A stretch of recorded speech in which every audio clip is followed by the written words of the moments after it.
Class 10ৰ 2 number chapter acid ক্ষাৰক লৱণ চেপ্টাৰৰ 2016 যেটো question আহিছিলে বিজ্ঞানৰ কঠিন পানীক কোমল পানীলৈ ৰূপান্তৰ কৰিবলৈ ব্যৱহাৰ কৰা সোডিয়াম যৌগটোৰ নাম হৈছে আমি সকলোৱে জানো অপচন এ হ'ব সোডিয়াম কাৰ্বনেট।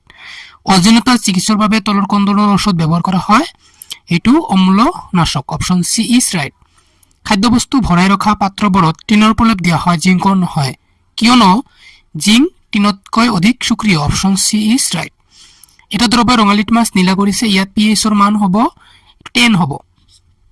কোশ্চেন নম্বৰ 5 এটা দ্ৰব্যই গুৰি কৰি লোৱা কণীৰ খোলাৰে সৈতে বিক্ৰিয়া কৰি গেছ উৎপন্ন কৰে গেছটোৱে চূণ পানী খোলা কৰে এটো হ'ব হাইড্ৰক্লোৰিক এসিড। কোশ্চেন নম্বৰ 6 তলৰ কোনটো যৌগিক সোডা এসিড অগ্নি নিৰ্বাপক যন্ত্ৰত ব্যৱহাৰ কৰা হয় এটো sodium hydrogen carbonate option C is right.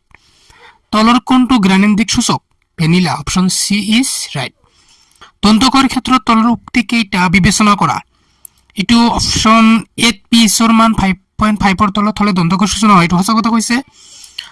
2 number ফসফৰিক এসিডে pH ৰ মান কম কৰাৰ বাবে দন্তক্ষয় হয় এটো মিছা কথা কৈছে তো এটো অপচন এ হ'ব 1 সত্য আৰু 2 অসত্য।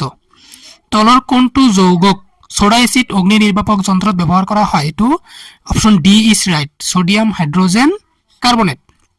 কোশ্চেন নম্বৰ 9 এটা প্ৰথম দ্ৰব্যৰ pH ৰ মান হ'ব অপচন সি 7।